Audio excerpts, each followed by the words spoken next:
Bersyukur juga kepada Allah Subhanahu wa Ta'ala.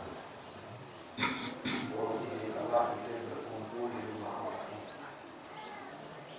membangun rumah Allah, masjid.